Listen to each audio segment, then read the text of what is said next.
It's time to accelerate. Hey friends, this is Andy. Welcome to episode 655 of Accelerate, the sales podcast of record. I'm having two conversations on the show today. First up will be Chris Croner. Chris is a clinical psychologist, author, and expert in how to identify and hire the optimal candidates for your sales team. Following Chris, I will be joined, as always, by my friend and co-host, Bridget Gleason.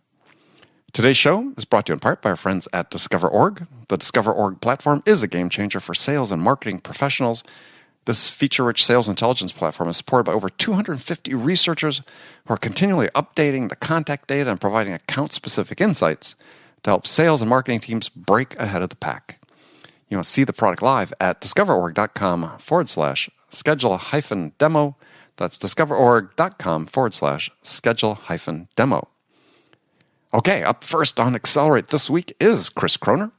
Chris is a principal at SalesDrive and author of the book titled Never Hire a Bad Salesperson Again, Selecting Candidates Who Are Absolutely Driven to Succeed.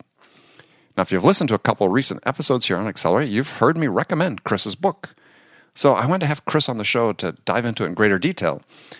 Now, Chris has done a considerable amount of research into the primary qualities that great salespeople share. And he sums these up in a single trait he calls drive. Great salespeople, have drive. And Chris's research has found that drive is the best predictor of future success.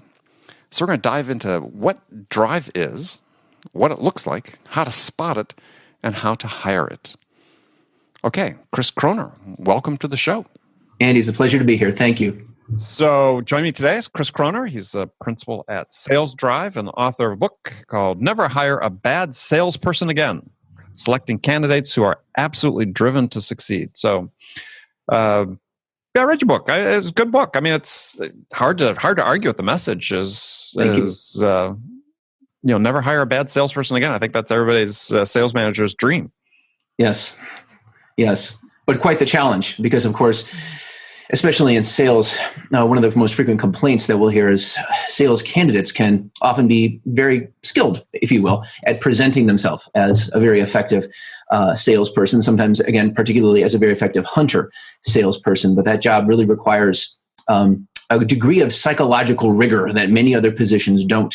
And so sometimes 6 months down the road, a year down the road, they don't necessarily live up to all of the promises that maybe they made to the sales manager. So it's really a matter of finding the right match, if you will.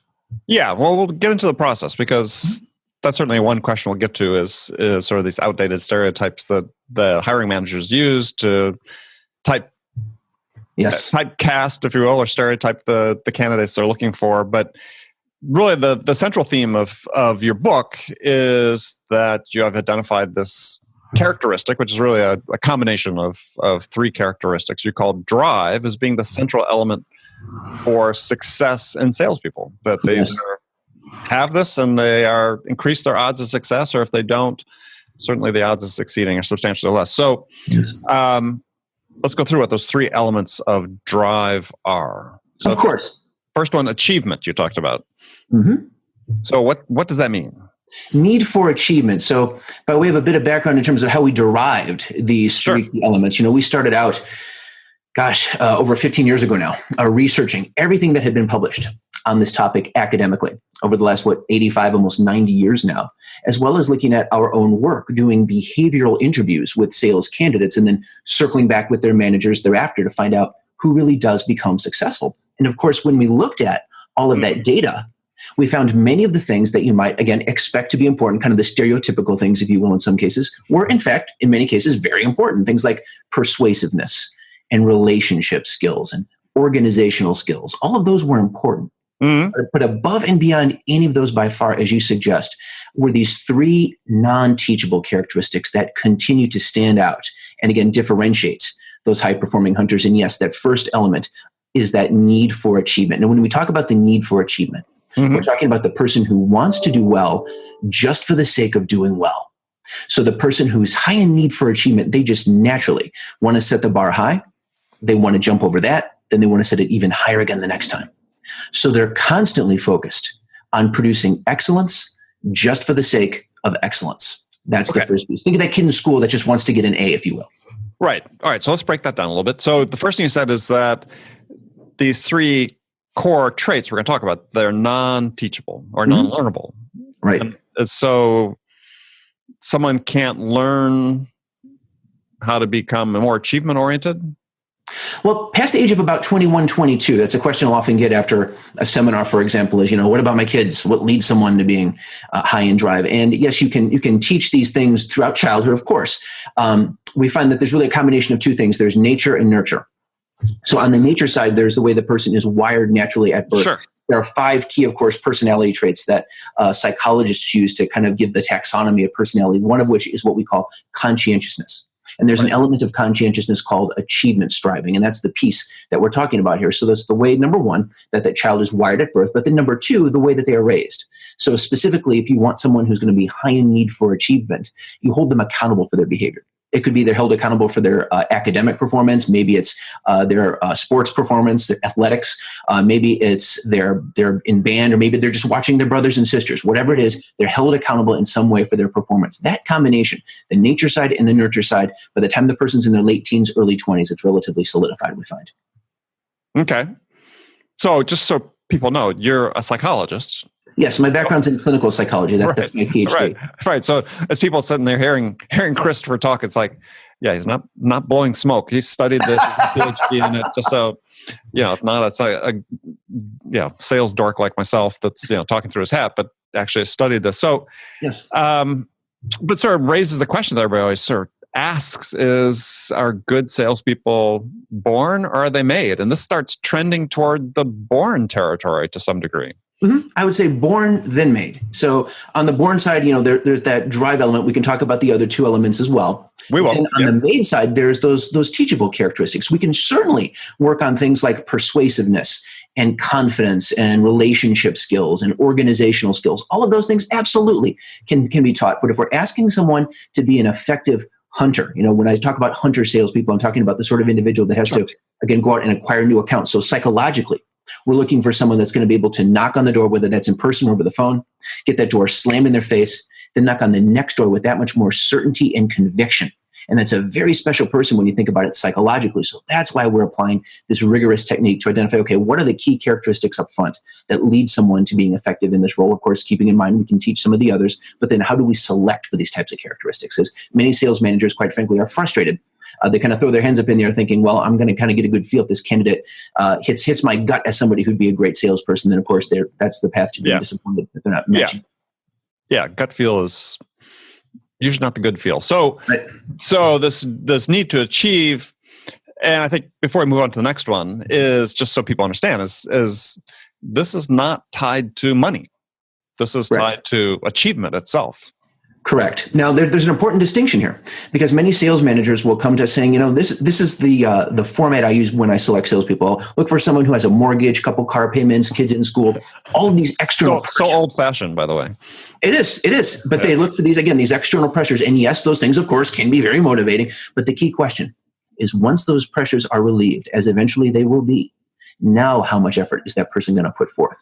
We often describe some of these individuals who are motivated just by money as the flatliners in the book, because they'll get up to a certain level of production and then level off. And you're left asking, wait a minute, I've seen this person sell before. I know they have what it takes. What's going on? Well, again, it's that internal passion that we're looking for, that need for achievement. So whereas that person who's, again, motivated by money will plateau, the person motivated by need for achievement will continue to excel. They'll continue to produce. Money's still important to them, but they look at money the same way that, say, a great athlete looks at points on the scoreboard. It's how they show how well they've done, rather than their goal in and of itself, if that makes sense. Yeah, or I'd say even the way a great athlete looks at a high-value contract is... Right, exactly. It's only going to happen if they achieve. If they don't otherwise achieve, they don't get the money. So, so the second characteristic then is they love to compete. Yes. Competitiveness. And the competitive salesperson we find really wants to do two things. Number one, they want to be the best among their peers. Mm-hmm. Number two, they want to win the customer over to their point of view. Because to them, psychologically, that sale is kind of like a contest of wills. So they have that internal desire to compete and win, if you will. Yeah, when I was reading that, I was saying, okay, is that the case? Mm-hmm. I started looking at my own example, and it's like, the way I sort of thought about it was, no, that really can't be true. And then I was sitting there thinking like, comments my wife makes, like when I'm talking with my siblings, and it's like, you always have to be right? And it's like, okay, well, maybe I do have that. Yeah, and that's like the key distinction. You make a really good point. Those three elements. So if you isolate need for achievement, you can be very successful, as you can imagine, in many fields of endeavor with high need for achievement. But it's when you add then the competitiveness, and we'll talk about the third trait in a minute, optimism, that again creates sort of the perfect storm, if you will, psychologically for someone who's going to be responsible for acquiring new accounts. Yeah, and so here's I don't know, off the reservation question, but some people say, well, God, there's burning need to win, and other people say, I hate to lose. So is there a difference? It's kind of that push and pull. We look for the person that hates to lose, of course, because when they lose, it's often difficult for them. However, when they lose, they're able to get back up, and that's where that optimism comes in. Because if they hate to lose so badly that when they do lose, they decide to go pursue something else. Yeah, you want to make sure that it's going to be the individual that again just loves to compete. They love to win. It's more of a pull, if you will, toward something than that push going, I hate to lose. This just wasn't a good day. Maybe I'm not cut out for this. So we want to make sure that we have that individual that, again, they love to win and they have that optimism. They're able to rebound because, of course, when we're looking for somebody that's going to deal with that rejection, as I mentioned, getting the door slammed in their face again and again, that's, again, a very special person we're talking about. Okay. So third trait then of the holy trinity of drive. The triumvirate. The third element is optimism. And that is the person who is certain that they will succeed, and they're resilient when they face the inevitable rejection that a salesperson has to deal with. Yeah, optimism doesn't get spoken not enough in sales, I think. It's we talk about confidence, but we don't talk about optimism. And there's a distinction between the two. There is, and it's really the way you look at the future, how you anticipate things will go. Optimism is an interesting one. One of the questions we'll sometimes get is, do we weight in our assessment the three elements of drive differently? And yes, we do. We have the highest weight on need for achievement. We find although all three characteristics are important, need for achievement is the most important of the three. It's important not only for salespeople, but the research also shows for entrepreneurs. People have to kind of get up every day and make it happen, and there's nobody standing over them watching them. Right. Second highest weight is competitiveness. Third is optimism, because there are those situations, as you can imagine, in which you may have an individual, maybe they don't necessarily enjoy cold calling, but their need for achievement and competitiveness are so strong that they'll just push themselves to do it. So they may say to you, well, I'm not as much an optimist as I am a realist. I like to really get ready for what might go wrong and prepare. And that's okay. We just like to make sure that we note all of those things on the assessment so that our clients, when they're, again, in that hiring process, they're kind of going into that new hire with their eyes wide open, uncovering any dynamics going on underneath the surface in the interview that they might not otherwise have seen it all before. Okay. So I think it's safe to say that most sales managers don't really think about this when they're hiring. Certainly not in this distinct three categories of traits that we're looking for. So how do you assess this? I mean, I know they're off-the-shelf assessments. I know you guys make an off-the-shelf assessment, but in the absence of using the assessments, is it possible to really assess candidates? We'll start with that. Then we'll go to the assessments. Of course. So you can get a sense of someone's competitiveness, someone's need for achievement by the questions you ask, of course. We typically recommend reserving those questions till after you've done some sort of an online assessment. But again, just looking at questions like, when it comes to need for achievement, we always know, of course, the best predictor of future behavior is previous behavior. So during the interview, we want to establish consistent patterns of behavior the person has engaged in previously that will allow us to predict how they're going to perform for us going forward. So when it comes to need for achievement, tell me about the greatest goal you ever accomplished professionally. Really have them flesh that out for you. Well, what about for entry-level jobs? And because there have been studies showing that I read this in Eric Barker's book about barking up the wrong tree about success, is that, hey, GPA is really not a great indicator of success in the workplace. And yet, entry-level jobs, that's one of the first things people look at is, what's the GPA? And that's the first screening they use. So how do you make sure you don't screen out the right people? Very good question. If they went purely by GPA when I came out of school, mine was okay, but I wasn't top of my class by any stretch of the imagination. Mm-hmm. Yeah, GPA is an interesting indicator. In some ways, it can speak, as you can imagine, to some elements of need for achievement. However, we want to make sure that if we're looking at someone who doesn't have previous experience, that we're structuring our questions, our behavioral questions, in such a way that we're capturing the fact that they don't necessarily have that work experience. Right. So again, when it comes to need for achievement, a slight tweak to the question I just gave you. Tell me about the greatest goal you've ever accomplished at this point. It could be in academics. That's absolutely fine. And again, really have the person flesh that out. You can reflect back to them. You have to be proud of that. How do you intend to top it? Mm-hmm. Person high in need for achievement has a plan to top it. But not only that, they're excited about the opportunity to tell you. You have put them up to the plate and given them the chance to knock it out of the park. Also, what kinds of sacrifices have you had to make in your life to this point to be successful? What does that person consider to be a sacrifice? You really kind of weigh that against the kinds of sacrifices you've seen against some of your higher performing salespeople have to make personally, professionally, etc.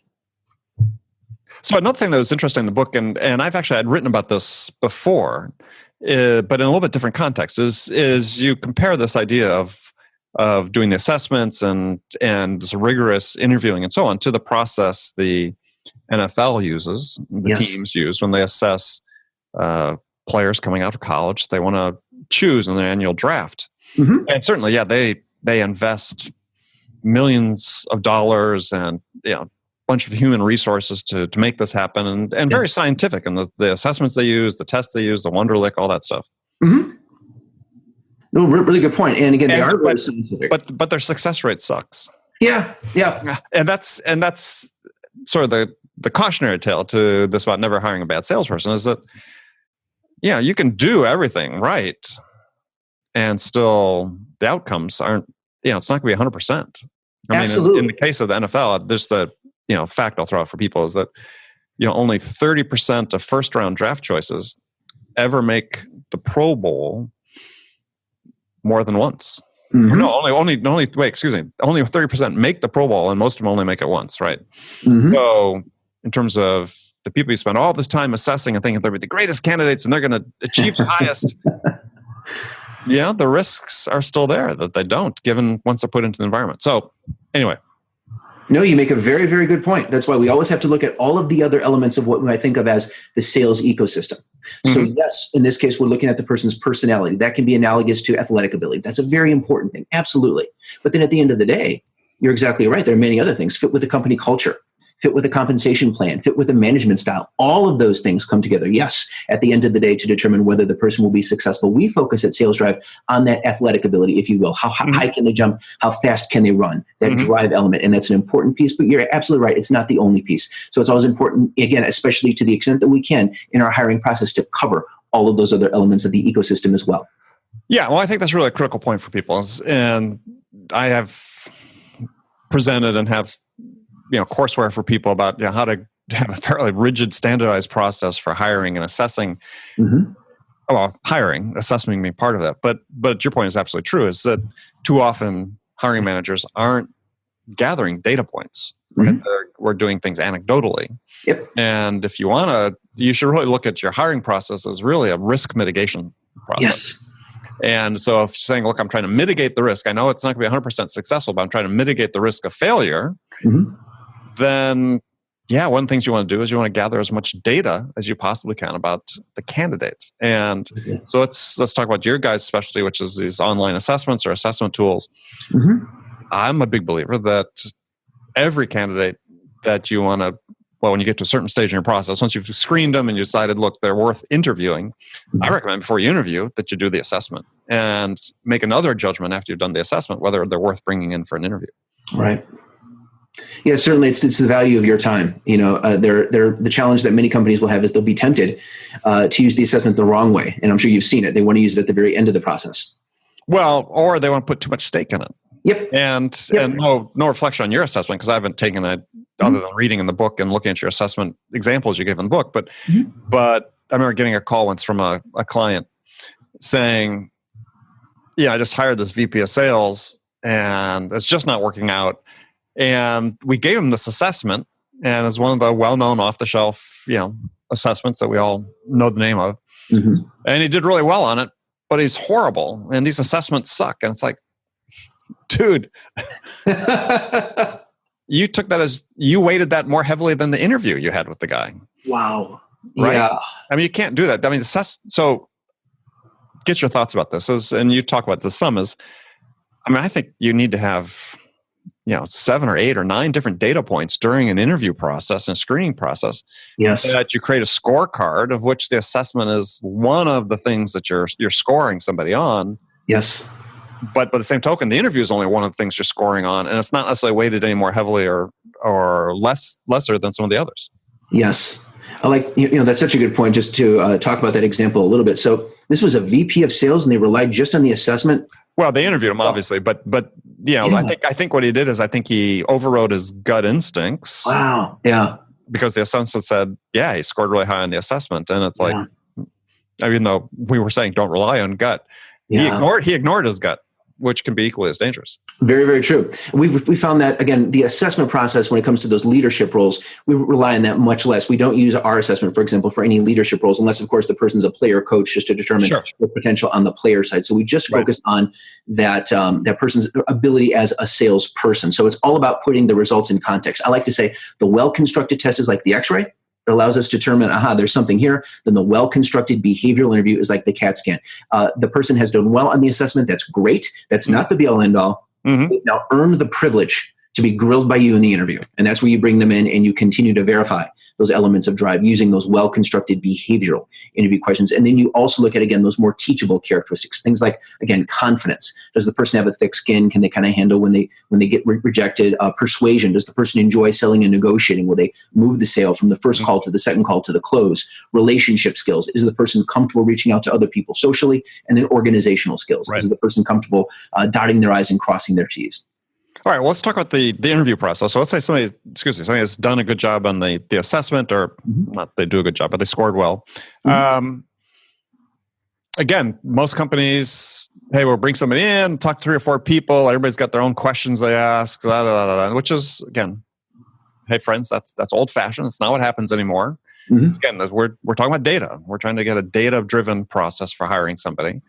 So my belief as best practices is that maybe you have 4 interviewers, of which 3 or maybe all 4 is you ask the same questions in the same order, and everybody scores it, and that becomes another data point. Yes, absolutely. It gives you a common context around which to meet following that day of assessment or that day of interviewing, if you will. You can come to a consensus much easier if people have been looking at the same thing. So if you have a company that's able to do that, that's fantastic. That's certainly the ideal way to go, especially if everybody can rate. You can just decide up front at, what's a 1, what's a 2, what's a 3, what's a 4, what's a 5. You define the benchmark ahead of time. But if you're a sales manager, you're listening to this and you're saying, oh, no, I've got the great question I always ask somebody that always elicits the best. No, you don't. And unless you think you have a 100% hit rate in terms of good hires, which nobody does, is what you want to do is, again, you're having a data-driven process. You have scorecards you create for each step of the way, whether it's screening or the assessments or the preliminary screening interview, or topic I love to talk about, and you touch on in the book, is testing. Right? Is another thing is if you have very specific skills that you outline that people must have in the job, how are you testing that they actually have it? Right. So I don't know what you recommend in terms of how people test, but let's talk about that for a little bit. Sure. So in terms of testing, just to clarify, we're talking about testing for, say, sales-specific related skills like presentation, for example. Yeah. Yep, that's a very good way to get a good diagnostic. So it's important to think about when we're doing that. Number one, how quickly do we need the person to be up to speed and start producing versus do we have the opportunity to train the person? Right. So if we need the person to be up to speed and start producing quickly, yes, those sorts of tests can help. Watch the person do a presentation. Do they have the skills necessary to hit the ground running? But then at the same time, do they have those non-teachable traits underneath the surface if we're going to be asking them to focus on hunting, that need for achievement, competitiveness, and optimism, that overall drive, if you will. That combination certainly is very helpful. Sometimes companies will ask, when can I find somebody that, or how do I find somebody that's going to have the best chance of hitting the ground running relatively quickly? And generally what I'll recommend is the person has at least 2 to 3 years of relevant experience at a similarly sized company, which is an important distinction many of our clients have found, because they could often be tempted by somebody who's had a great deal of sales experience at a much larger company. Yeah. Where, again, they have all this brand recognition. They certainly had fantastic sales training. Surely if the person's been successful there, they will be successful for us. And that's not oftentimes what they find, because now when they're moving into a different situation where they don't have those advantages anymore, it's a completely different game. So we like to find the individual, again, especially if it's a smaller company, the person that has, again, 2 to 3 years relevant experience, similarly sized company, and at least a 4 or a 5, the green zone, if you will, on Drive. That combination, although it's not a perfect correlation, does tend to predict that the person is going to have a much easier time of hitting the ground running, if you will. Yeah. So in general, the point being is you do have to test the skills you think are necessary. Yes. And not enough companies do. And again, we have a standardized process, and I'll share one, a link to one when people can see after they're done with this. But if it's presentation skills, if it's making cold calls, as you talked about, companies will routinely put a potential candidate or a candidate in a conference room and have them call somebody else internally, right? And they'll do a role play on a call. And they might have them do 2 or 3 just to see with different situations, different scenarios. Yes. It's just a data point. It's not necessarily decisive, though it potentially could be disqualifying if they're really horrible. But what other companies do, quite frankly, is, which I think is the next step you have to do, is see if they're receptive to coaching. And I think that is really one of the key things. If you're bringing someone into a sales organization, is the person receptive to being coached? And so maybe they do a call and you provide them some feedback and then have them do it again. Yes. And did they try to incorporate the suggestions that were made? If they did and they got better, hey, that's a data point. If they did not accept any of the coaching, didn't try to integrate it into, then that's also a data point. Oh, yes, it is, because that's when the person is supposed to be on their best behavior. This is when you have the individual at their best. Now, imagine if they're not taking that guidance at that point, how they're going to behave once they've safely got the job. So you're exactly right. That's also why we look at that need for achievement. When we have that person that's high need for achievement, again, they're sort of like that kid in school that just wants to absorb information like a sponge. So if there is something they're doing that's getting in their own way, they'll want to know it.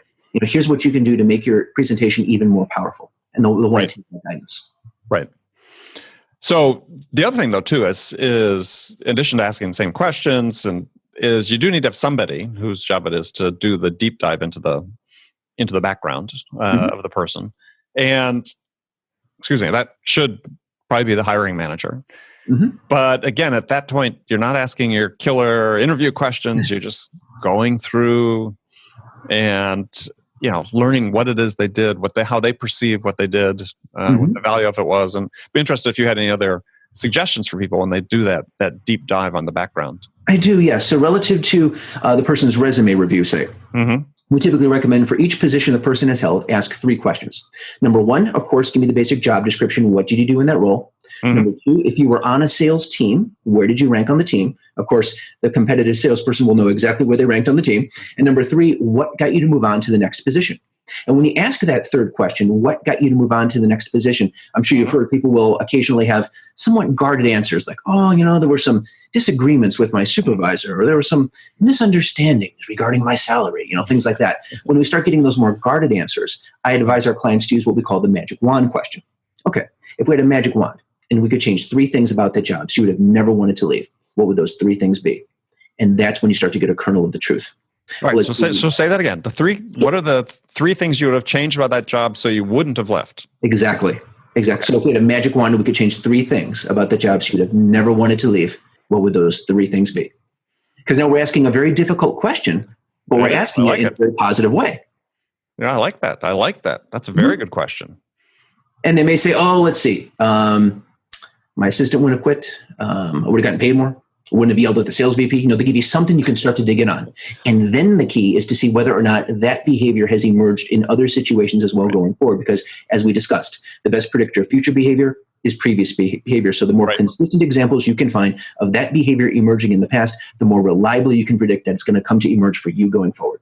No, interesting. Very interesting. Yeah, I like that question a lot. Thank you. It's a good question. Yeah, people watching this and listening to this, that's a very, very good question. So it sort of leads then into the next one, because once we talked about before, is that salespeople, especially when they come into interviews, they can be skilled at being interviewers. They can persuade that the interviewers in ways or make that emotional connection that obviously could influence negatively, or not from the salesperson standpoint, from the hiring standpoint, the emotions of and you see this all the time. Sales managers, they fall in love with candidates, and so for me, one of the things to sort of legislate against that falling in love is the timing of when you do the reference checks. So personally, I counsel companies do that before they bring somebody in for what I call the multi-interview day. What do you recommend? That's an interesting idea. I'd love to hear more about that. I think that's a great way of going about it. That way, again, you're much more impartial, if you will, because you've heard, especially if you're approaching those references carefully, and you do have the ability to do it. You've heard a lot of pros and cons that you would not have heard heretofore. Again, you have not yet seen that person. It gives you opportunities. Now it's not just a matter of taking everything you've already heard the candidate say, right, synthesizing it now in light of this new information, but instead you've got all of that up front. And now you can approach the candidate, not necessarily saying so-and-so said XYZ, but structuring your questions in such a way that you learn even more about that. I think that's good. I'm glad you like it. So, the reason I recommend it is that too often reference checks are completely useless because they're used for validation of a decision that's already been made. After you fall in love, After you fall in love, right? So, they have no value at that point. So, because you're not going to want to hear anything bad about somebody you've already fallen in love with. Or you'll discount it, Or you'll discount it, right? So, why not do that before you've reached that stage? And look at reference checks as a further disqualification step, not a validation step. Sure. No, I think that's a great idea. And to the extent that companies can do that, absolutely. Absolutely. Okay. All right. I didn't know where you stood. Didn't mean to set you up on that one. So, not at all. I was trying to think what else. Oh, so the other point then too is and this sort of increasingly now is considered part of the interview recruiting process as onboarding. So it's sort of curious. You didn't really address that in the book. Is curious what your thoughts are just from what you've seen in your practice with SalesDrive and the company you guys work with in terms of best practices for onboarding and sales and how you continue that from the interview process. Great question. So we actually have an additional report that we've developed since Never Hire a Bad Salesperson Again came out called the Production Builder Report. And the Production Builder Report is designed for development, onboarding, ongoing development, et cetera. So it has all the same scores that a company gets on the drive test, but then a couple of additional pages of things they can do to mentor or motivate that person going forward. And we are right now putting together a program for our clients that's going to be available online that talks about how do you effectively onboard a sales candidate? What things can you do to make sure that they're going to be successful? So just to give you a little taste of that, one of the elements of that process is having what we call a mission meeting.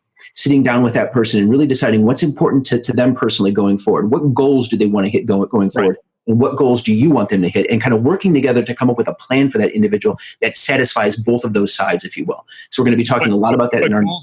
Goals just in the sales context or personal goals? Personal as well. Okay, so what does this person want to achieve, not only on the sales side, but in their own life? And how can we support you in those areas? Again, kind of putting the two together, the more you can do that, the more of that identification you can do with the person and their own goals, the more powerful you become as a resource to that person. Well, and as a motivator, for sure. Yeah, I think that, again, especially in small, mid-sized companies, onboarding is fairly haphazard. And so one of the objectives, obviously, if you're paying attention to what we're talking about here today, is regardless of company size, that you can have a process for hiring. You can have a process for recruiting. We didn't deal with recruiting so much here today, but for hiring that enables you to hire as well or sometimes even better, I think, than the big companies that have proven processes over decades. And it's really important you do that because, as Chris, you talk about in your book, is the cost of a bad hire. Yes. If you're a CEO of a small company, you know that already. You know it intimately. That you're a sole proprietor comes out of your pocket. So, anywhere from, you hear the stats, anywhere from like 3 to 7 times the annual salary of that person. Right. Total cost, lost dollars, lost opportunity costs, lost sales, all of that combined. So you don't want to rely on your gut. Yep. I mean, this is the whole point. Is we want to help you get to that point where you mitigate the risks. You can't remove it completely. I've had people I've taken through a rigid process. I had one guy. I had a good process, and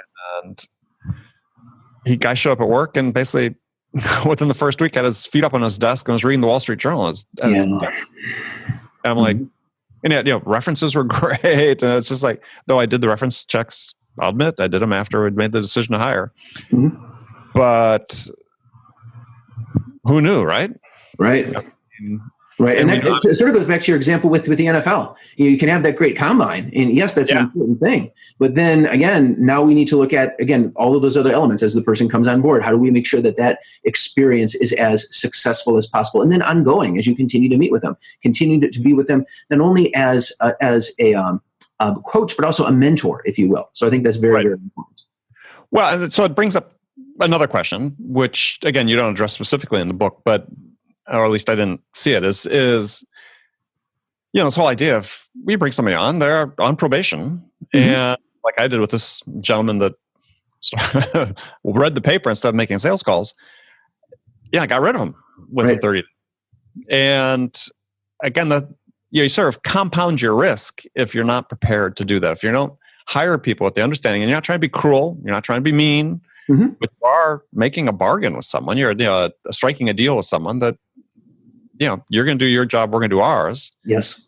And it doesn't serve them to have them in a position where they're not succeeding, or they're not getting benefits, something they can put on their resume, they can build their career on. And it's certainly not benefiting you. So just interested in your thoughts about sort of the quick to fire for people that aren't. I think that's an excellent approach. And it's also important, too, to make sure that the candidate is clear on that during the hiring process, that this is the process we're going to be using. It's a probationary approach, if you will, and they're very understanding of that, and it's not a surprise. As long as they have what we would call a very realistic job preview, exactly what it's going to look like for them, that can be very powerful, too. You may have some people, it's one of the challenges a lot of folks have, is I know that you will often ask guests, what's the greatest challenge facing salespeople today? And in many cases, it's the match psychologically between, again, someone who thinks they're going to be successful as a salesperson, going to be able to knock on that door successfully and get rejected successfully, and someone who's actually going to be able to do that. Finding that match is a big challenge. And if we don't make it very clear to the candidate exactly what that position is going to ask them to do psychologically, what that's going to require of them, and what we're going to be looking at in terms of metrics, well, then we're doing the service. I agree completely. So yes, it is important to be, again, slow to hire and quick to fire, if you will. Yeah. I was blanking on the entire phrase there. Slow to hire. I knew the quick to fire part. Didn't know the slow to hire, but yeah, that's a good way to say it. Is slow to hire, quick to fire, and yes, slowing down. You can't emphasize enough. It's hard to recruit. I know it's hard to find good candidates. Sure. But if you have this data-driven process, if you're going to use the assessments, as Chris has talked about and outlined in his book, and his company offers, and lots of other companies offer variants of sales assessments. Use this as a data point to help you make a better decision. Yes. And I mean, I have to admit, I don't say I'm not skeptic about assessments.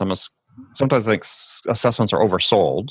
And, people claim too high a correlation between scores on the assessments and actual outcome in the field. But, buyer beware when you're looking for one of those, they are just a data point, among other things, all the other data points that you're gathering on this candidate. Use them appropriately. And use them, because I remember the company, I forget who it was, years and years ago, but they were sort of complaining about how difficult it was to hire people and hire the right people, and they weren't having very much luck. And it really sort of turned out that they were being persuaded and sold by the candidates coming in, and we finally got them in a more rigorous process. But you just have to make sure you avoid that, right? You can't. Yes. Interview process is no place for trust. Very, very true. Very true. And that you make a very good point, is that when it comes to assessments, there are many, many out there. And yes, a lot of claims are made. And the challenge we find is that many of them, I don't know how many you've taken, but many can be just a little bit too easy for sales candidates, especially, to kind of size up the test, figure out what's for, and just fake it. I'm sorry. Yeah. They say that, oh yeah, you can't game our assessment. It's like, oh, you're on? Really? I consider myself very persuasive. Rate this from 1 to 5.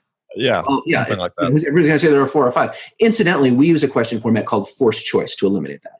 So for each of our questions, the person gets a series of 3 statements, all of which will sound positive. So by way of a quick example, a question may say something like, I consider myself a leader. I have great relationship skills. I'm very organized. Okay, now which of these is most like you and which is least like you? So it really forces that candidate to make some very difficult distinctions, but then it gives us a much better sense of their real priorities.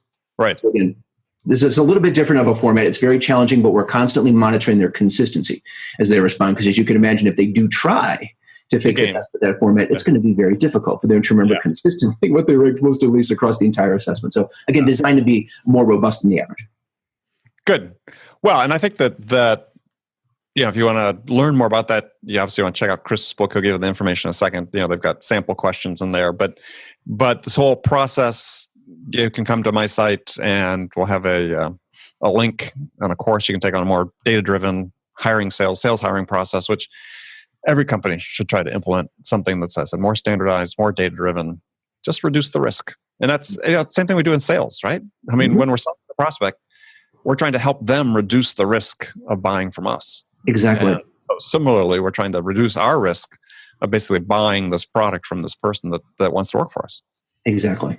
All right. Well, Chris, thank you very much for joining me. It's been great. You're so welcome. Thank you again. If any of your viewers would like a complimentary assessment, feel free to go to salesdrive.info. Happy to provide that for you. And I'm happy to provide you any additional guidance I can. Excellent. All right. And the way to connect with you? The best way is, again, salesdrive.info. Just go to that website. You can reach out to us there. You can also reach me directly at ccroner@salesdrive.info. ccroner, all one word, at salesdrive.info. Excellent. All right. Well, Chris, thank you very much. Thank you so much, Andy. My pleasure. Really enjoyed it. Thank you. Thank you, Chris. Again, that was Chris Croner, principal at SalesDrive and author of the book titled Never Hire a Bad Salesperson Again, Selecting Candidates Who Are Absolutely Driven to Succeed. Up next, it's time for another conversation with my fantastic co-host, Bridget Gleason, making her way to Wednesday from Friday. Now, today, Bridget and I are going to talk about a single topic, namely, how much time should managers, sales leaders, spend with customers? Now, I hear from a lot of sales managers who aren't hitting their numbers and are sort of at a loss for what to do. And a wise boss of mine, when I was first in that role, told me that the answer to my sales problems were never going to be found in the office. In other words, I need to get out and talk to the customers myself, get the unfiltered information, not secondhand, third hand through salespeople. So I need to find out why they bought, if they were going to buy again, or even talk to prospects that we lost to find out why they didn't buy from us. So if you're feeling stuck, what should you do?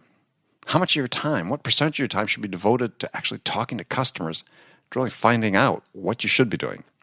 Well, let's jump into that with our own Bridget Gleason, and we're going to explore that topic. Captain Fantastic, how are you doing today? Andy, I need to okay, I haven't gotten my Captain Fantastic doll yet, but I need to think of something for you. I haven't decided yet, but that's going to be my goal. After 127 episodes, still trying to figure that out. I know. You'd think I could figure that out, right? You would think. Well, I would think. All right, ask my wife and she'll tell you. Oh, okay. That's good. There we go. So, well, a couple things I want to talk about this one in today's show is first how much time, this has come up, and I've been having this conversation with sales leaders, and I always get some interesting answers when I ask the question. And the question is, how much time do you spend talking with customers? Not prospects, customers. And I'm always surprised how little time, I've stopped being surprised now, how little time sales leaders are investing on a regular basis to go talk with their existing customers.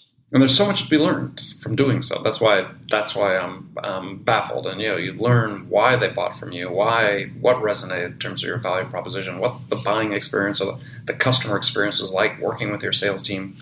And they think they can do, hey, let's do survey of the customers and so on. But there's nothing like having the senior responsible person for sales, or the CEO even, go out and talk to customers. So I was just wondering, sort of give us a sense of, in your case, what sort of your routine is and in that regard. God, I would spend, how much time do I talk to customers? Customers, and you're differentiating between customers and prospects. Yes. From existing customers. Yeah. I tend to talk to I talk to prospects. Obviously, I'll get on calls and talk to. customers, it's probably, I don't know, a couple times a week maybe. And going out to see them when I can. Mm-hmm. That's a little bit harder because some of them requires travel, and Sure. it's just, that's a big investment. So if there's a customer advisory board, or if I have to go and I'm doing something else and there's customers to see, yes. I think for us, what's maybe a little bit different, interesting, is we've got a lot of people paying attention to our customers. We don't just pay lip service to it. I mean, we really we want to engage. And so I sometimes feel like I have to get in line. Like our VP of customer success wants to talk to them, and our CEO wants to talk to them, and our co-founder wants to talk to them, and our sales director wants to talk to them. So there's a lot of people that are reaching out to them. Mm-hmm. And that, absolutely, I understand that. But certainly that's not typical in most companies. And this is, I think, an area for, I'm not going to spend a ton of time on this point, but it's something that had come up more recently, is that I think that, as a sales leader, you want to spend at a minimum an hour a week talking to an existing customer, or more than one customer, is to stay on top of what's really happening out in the field in terms of the sale of your product and how the customer is using it. And, you can always get customer opinions filtered through customer success and your CEO, but there's nothing like getting it yourself, because you're just going to have a different perspective on it because you were responsible for getting that deal in the first place, and or your team. And there's just so much that can be learned. And oftentimes when there are problems that crop up in sales, and you hit a slump, you're not sure exactly how to move forward. We've all experienced this, even in startups, where you sort of lose the recipe at one point and everything becomes a little more difficult. It's the one thing that the companies need to sort of wake up and say, oh yeah, one thing we're not doing is we're not talking to our customers at that sort of critical time. It's almost universal. When you're in a slump, so the first thing you need to do is go talk to your customers, because they're going to provide wisdom for you in terms of what you should be doing to get back on track. So it's come up several times recently for me, and I was just sort of curious in your case. And as I've always had the sort of rule of thumb for sales leaders is at least an hour a week, if not more. I mean, if you're in a position where you have more field team and you're out traveling, you're on the road a lot anyway, don't just travel to meet prospects, travel to meet customers. Yeah, and I think that for us, what we do here, we do that a lot. Like, I don't have that issue here at all. I've had that in previous companies where, once we signed up a customer, we see them maybe annually, or when it's time for a renewal, when it's time for an upgrade, when they have an issue. But here, that's not the case. I feel almost like we're hounding them. We want to see them so much. Well, that's okay. Well, you're the extreme on one side. So again, didn't want to spend a lot of time on it because we have something else we want to talk about. But it's just something to put a bug in people's ear. Is look at your routine, look at your week, and if you're a sales leader, how much time are you actually spending talking to your existing customers?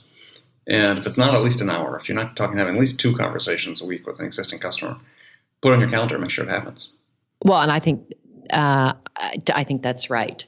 I think that's right. If you need to schedule it, if it's something that's going to be, if you just work that way, then I think schedule it. Yeah. And on some regular routine, and you said you do this, but as well, and especially for teams that are more inside oriented, you're not traveling to see your customers enough. I mean, some companies do. Obviously, it sounds like you do. But I would say in the main, the companies that have adopted real inside sales models are not traveling enough to see their customers. And you have to make it part of the schedule. If you're a sales leader, if you're the VP, if you're running a team, even an AE, sometimes you got to put it on the schedule. You got to make that investment, get out there in front of customers in person. Definitely. And it's surprising that people don't want to do it. Like, why wouldn't you? Yeah. Well, a wise person told me once that the solution to a sales problem is never found in the office. Yeah, that's great. And those are words for the wise to keep in mind. Is is stuff is happening out there. And unless you're out in the midst of it, unless you're out talking to people face to face, I mean, obviously hour a week, unless you're in, a company that's just selling in a local territory, you can afford to go out and see somebody once a week. But, for most of us, that'd be phone calls. But then, on a regular basis, get out. Yeah, I was always struck by, we were talking to one CEO of a public company. And I asked him how he split his time, because I knew him when he was just starting the company. And it had grown into quite a major enterprise. And his answer was that he spent a third of his time, he's basically on the road 100% of the time, but spent a third of his time. Oh, boy, right. Talking to shareholders. He spent a third of his time talking to analysts as a public company. He had to talk to analysts. But then spent a third of his time talking to existing customers. Yeah, it seems like a reasonable ratio. Yeah. So as a sales leader, maybe you can't spend a third of your time talking to existing customers, but again, at a minimum, an hour a week. Actually should be more if you can, but start there. You'll be surprised how much you start learning. So the other thing we want to chat about was, I'd read something interesting recently. I was talking about this, in the face of all the innovation and technology we're applying in so many fields, not just in sales. But the researchers now are starting to sort of pinpoint this conflict that sort of takes place between process and simplicity. And that the sense being is that sometimes we're so seemingly determined to maximize our uses of technology that we're putting these barriers in the path of sort of the simple things we need to do to really make business function and sales function. And that's where it caught my eye, because we talk about all the time on the show about the pros and cons of the technologies and tools we're using in sales. The pros being, a lot of really cool stuff out there. The cons being, in some cases, companies are trying to do too much at one time with the technology, or they've chosen the wrong technology, the wrong tool for the purpose. But I thought that was fascinating, that this is coming about not just in sales, but in a lot of other fields, is that, what you're really trying to accomplish. And it's sort of, we've talked about the acronyms, the BALD acronym, I boiled sales down to that. And I started thinking about, after I read this article, it's like, well, that was, I guess, in the back of my mind, is sort of one of my motivations for developing that, was seeing the sort of overwhelming complexity, in some cases, sort of slip into sales. Is, we need to understand that it's still really simple what we're trying to get done, and we can't let the process overwhelm it. Well, and I think process, for me, we put in process to help simplify.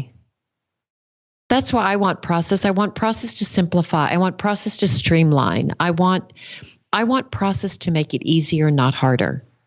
And if it starts to make it harder, then something's wrong.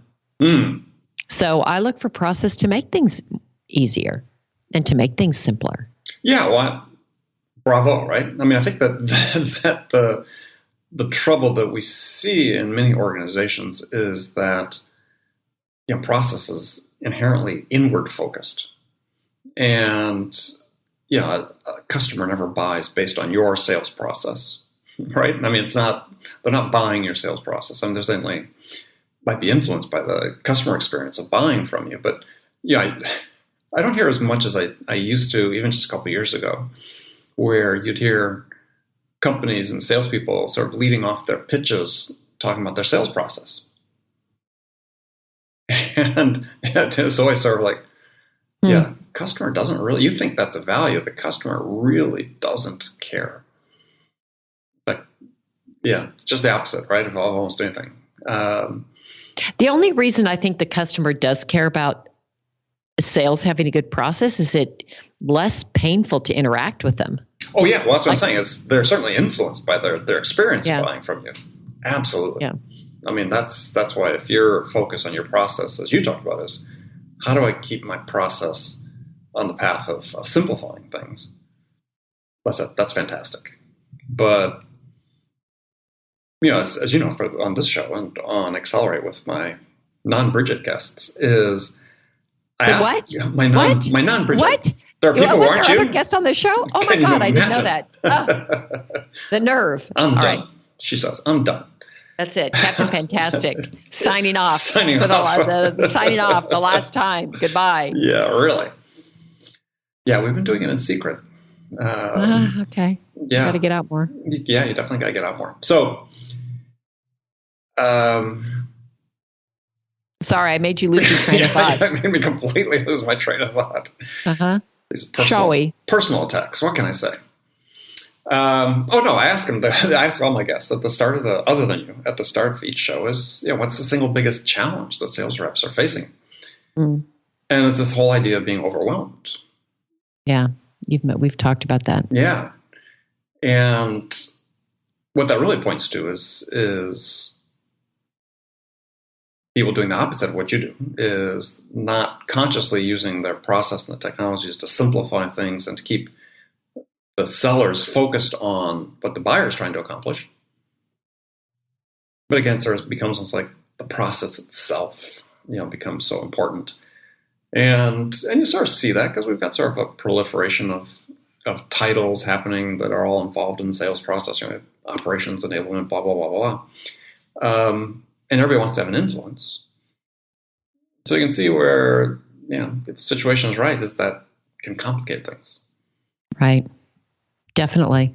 So, just sort of a word for people as you're thinking about it. And this is not necessarily just relegated to, I won't see it more on the B2C side these days than I'm seeing it in the B2B. But I still see, I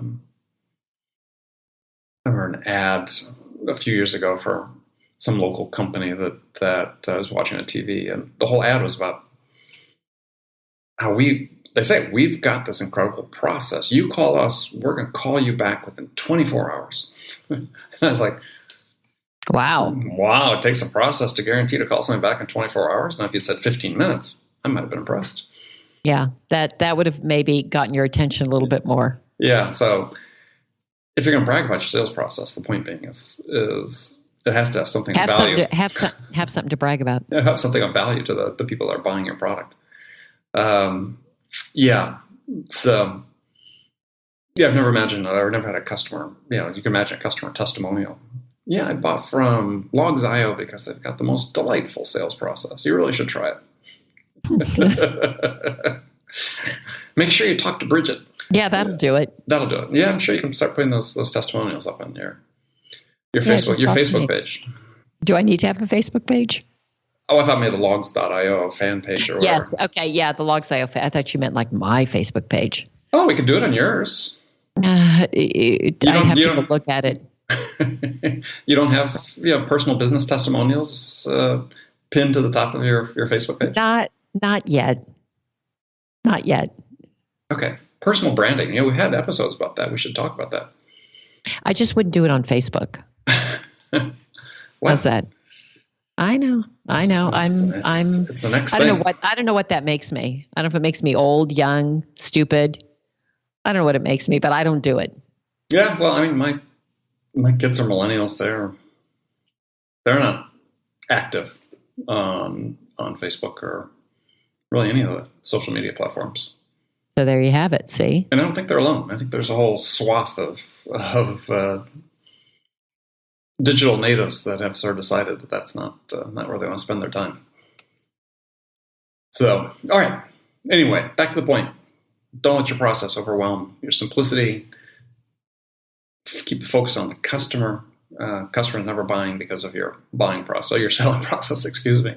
Because you're too focused on that, worry about all your stages and stage migration, blah, blah, blah. Take the eye off the ball. And the ball is the customer. So, Bridget. Andy, aside from the fact that you're cheating on me, I hope you have a good day. Well, I feel bad. I feel bad about that. I know. I'm joking. Yeah, I hope people are like, yeah, Bridget, oh my God, did she really not know? Did she really not know? There's another 525 episodes besides the one who's recorded with you. Exactly. Did you not know that? I do that under a different name. That's an assumed name. Yeah, exactly. Yeah. So actually, yeah, we as people are listening to this episode, they're going to see that there are some changes to Accelerate, their favorite show, that we're sort of structuring our episodes differently. We're just doing one episode a week now as opposed to multiple episodes. And this was largely in an effort really to serve our listeners better because they were overwhelmed, as we used the word before, with how much content is out there. And we didn't want to contribute more to the noise. So we're trying to be more efficient and we're having multiple guests on a single show as opposed to multiple episodes during the week. And we think that'll be a better way to help people consume the content. I like it. All right. I didn't know if you'd disappear before I finished that. So, and also, as you probably noticed, we're not on Fridays anymore either. So we can't really call it Frontline Friday. No. We'll have to, we should come up with a name for the segment. We'll think about that, and we'll take guest requests as well or guest suggestions. Yes, perfect. But if it was Friday, we could do like Fantastic Fridays. It could still be Fantastic something. Well, if it was Fridays, sure, the alliteration. The alliteration, right? So, what's a synonym for fantastic that starts with a W? Okay, that's the challenge. All right, challenge of the day. There you go. If we have any suggestions, please send them in. We'll take them. All right, Bridget. Andy, as always, have a great rest of your week. Great, you also. Great sales day, friends. Go close a lot of orders, and we'll talk to you next week. Sounds great. Have a good one. Okay, friends, that was the show for the week. I want to thank you for joining me, and I also want to thank my guest, Chris Croner and Bridget Gleason. Join me again next week as I welcome Pat Lynch to Accelerate. Pat is Vice President of Enablement Excellence and Innovation at MindTickle. We're going to talk about the state of B2B sales in general and sales enablement in particular. And as always, I'll have my weekly conversation with Bridget, so be sure to join me then. Thanks again to our sponsor, Discover.org, for their ongoing support of Accelerate. And again, thank you for joining me. I look forward to talking with you again next week. Good selling, everyone.